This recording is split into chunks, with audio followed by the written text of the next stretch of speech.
안녕하세요. 부자엄마 생존기입니다. 부동산 과열이 좀처럼 식지 않은 듯합니다. 시장은 죽어라 달리고 있는데 정부는 이미 달리고 있는 그 시장을 그제서야 목덜미를 잡아 끌어내리려는 모습입니다.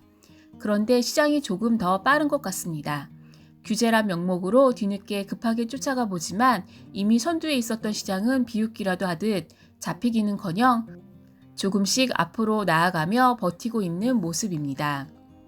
불과 3, 4년 만에 2배 가까이 오르는 비정상적인 폭등장 속에서 모두가 불안한 상태입니다. 그 심리를 반영하듯 지난 영상에 구독자님께서 고민을 남겨주셔서 오늘은 그에 대한 저의 생각을 말씀드려 보겠습니다. 지금 부동산에 관심을 가지고 부동산, 그 중에서도 경매 공부를 해보려고 하니 현재 부동산이 꼭지가 아닌지 걱정스럽고 경매로 매수를 한다고 해도 요즘은 다들 100%가 넘는 일이 허다한데 그렇다면 굳이 경매를 공부해서 매수를 하는 게 맞을까?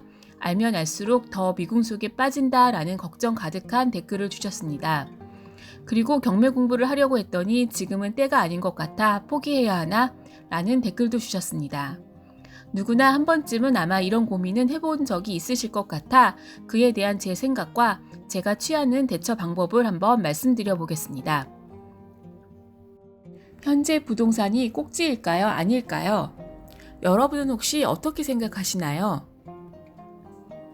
현재 부동산이 꼭지인지 아닌지 사실 신이 아닌 이상 전문가들도 정확히 맞추기는 어렵다고 그들도 그렇게 이야기합니다. 투자의 대가 워렌 버핏은 이렇게 이야기했다고 합니다. 나는 거시경제나 산업 전망을 보고 투자하지 않는다. 미래는 절대 예측 불가능하다는 사실을 꺼림칙하더라도 받아들여라. 라고 말입니다. 비전문가인 우리만 모르는 것이 아닙니다. 사실 정확한 예측이 되는 거였다면 이미 모두가 부자가 되었을 것이고 돈을 못 보는 사람, 돈을 잃는 사람은 없었을 것입니다.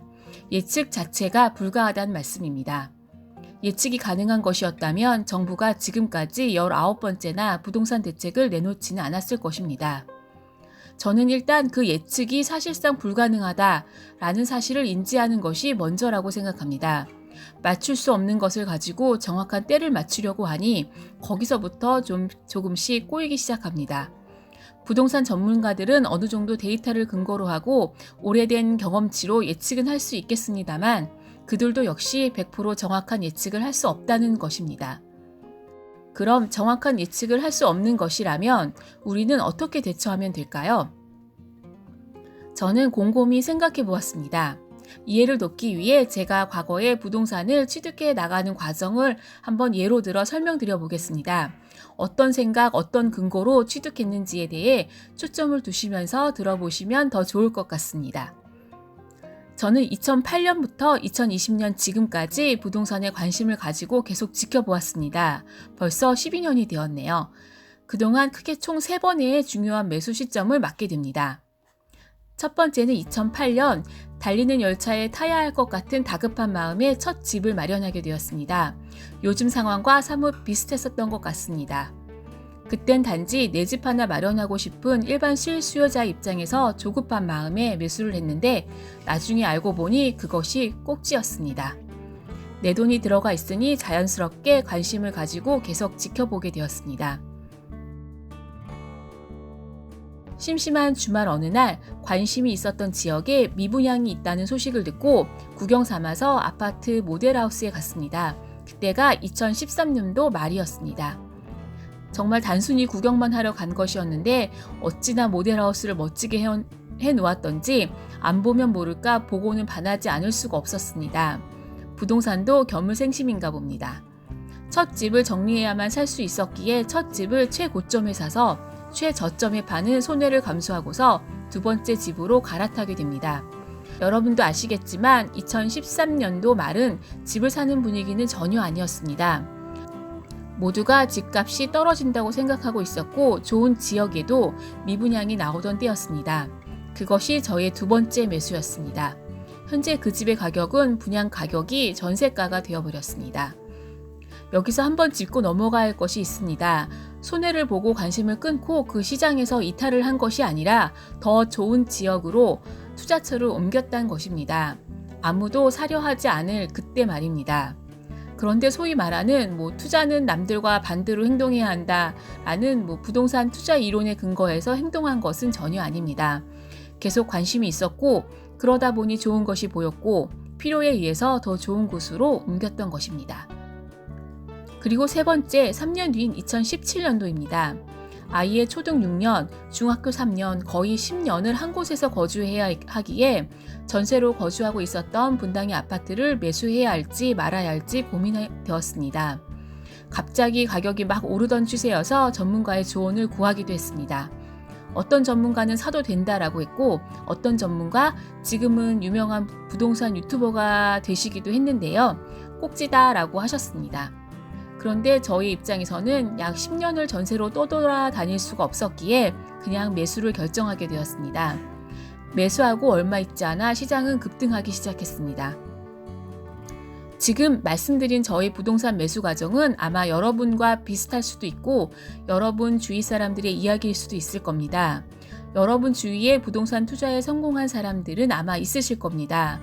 혹시 그분들이 유능한 부동산 전문가이신가요? 아마 아닐 것입니다. 저는 그렇게 생각합니다.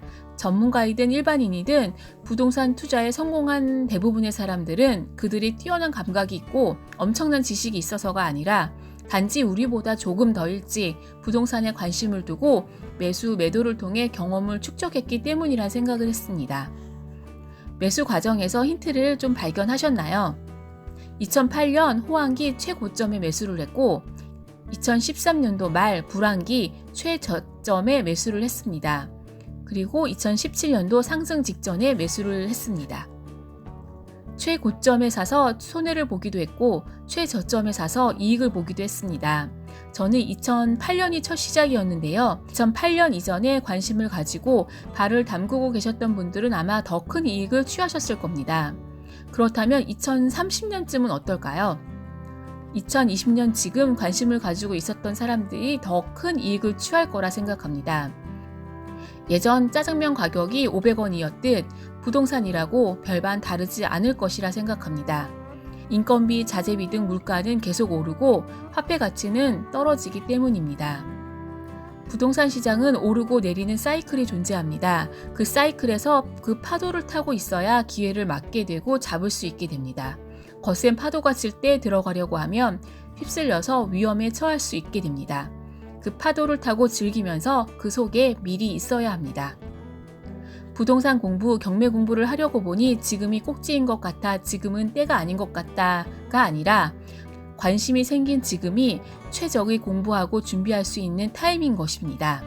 내가 관심이 생긴 지금부터 공부를 해서 준비를 해 두어야만 좋은 기회가 왔을 때 잡을 수 있습니다. 그렇지 않으면 또다시 기회는 나를 스쳐 지나가게 됩니다. 그래서 저는 예전처럼 시장이 오르고 내리는 흐름과는 상관없이 계속 관심을 가지고 지켜보면서 그 속에서 기회를 찾고 있습니다. 이것이 제가 이 시장에서 대처하는 방안입니다. 그 파도를 타고 즐기셨으면 좋겠습니다. 오늘도 끝까지 들어주셔서 감사합니다. 건강관리 잘 하시고요. 다음 영상에서 또 뵙겠습니다.